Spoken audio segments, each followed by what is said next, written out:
कांग्रेस के घोषणा पत्र में पूरी तरह मुस्लिम लीग की छाप है। और ऐसा घटिया और शर्मनाक बयान नरेंद्र मोदी देते हैं, कहते हैं हमारे घोषणा पत्र पर मुस्लिम लीग की छाप है। और इस मुस्लिम लीग वाले घोषणा पत्र में जो कुछ हिस्सा बचा खुचा रह गया, उसमें वामपंथी पूरी तरह हावी हो चुके हैं। और भारतीय जनता पार्टी के नेताओं का जो रह रह कर छलक जाता है, वो गागर इतनी भरी है प्रेम से कि वो समझती नहीं है, वो रह रह कर छलक जाती है। ये असलियत है।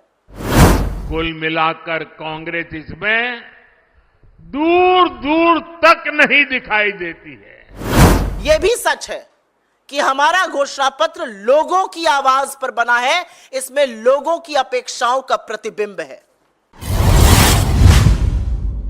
चर्चा शुरू हुई, प्रधानमंत्री को लगा अरे भैया क्या किया जाए।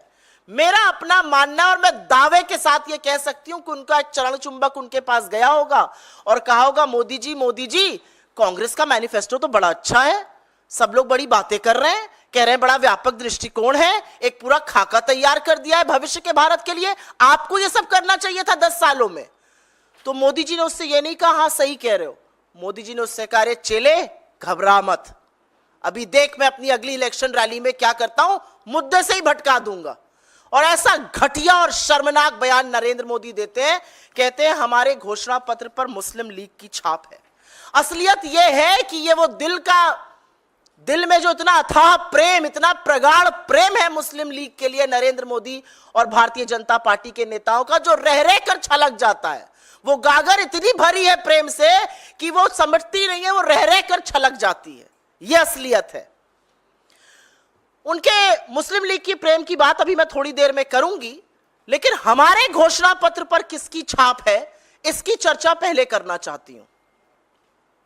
जैसा कि मैंने आपको पहले भी बताया कि हमारा घोषणा पत्र 5 न्याय के स्तंभों पर आधारित है। वो युवा न्याय है, नारी न्याय है, किसान न्याय है, श्रमिक न्याय है, हिस्सेदारी न्याय है। इसके अलावा हमने राज्यों की समस्याओं पर, सुरक्षा की समस्याओं पर तमाम बातें और बड़े व्यापक दृष्टिकोण से वो बातें दी हैं।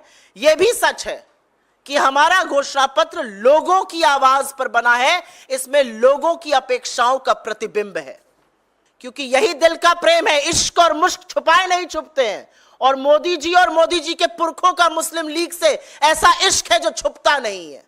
आपको याद होगा 1942 में जब महात्मा के आह्वान पर मौलाना आजाद कांग्रेस के अध्यक्ष थे, सारा देश सड़कों पर था, करो या मरो का नारा था, भारत छोड़ो आंदोलन चल रहा था। और ऐसे में श्यामा प्रसाद मुखर्जी बंगाल में, मोदी जी के पुरखे सिंध में, मोदी जी के पुरखे नॉर्थ वेस्ट फ्रंटियर प्रोविंस में मुस्लिम लीग के साथ मिलकर सिर्फ सरकार ही नहीं चला रहे थे, अंग्रेजों को चिट्ठियां लिखकर यह भी सलाह और मशवरा दे रहे थे कि इस आंदोलन का कैसे दमन किया जाए। ये ना हमारे सगे हैं, ना आपके सगे हैं, ना भारत मां के सगे हैं, ये हमेशा से सगे विभाजनकारी लोगों के हैं, विभाजनकारी पार्टियों के हैं, चाहे वो मुस्लिम लीग हो या फिर अंग्रेज हो। और असलियत यह भी है कि जब से हमारा मैनिफेस्टो जारी हुआ है, बीजेपी में खलबली मची हुई है।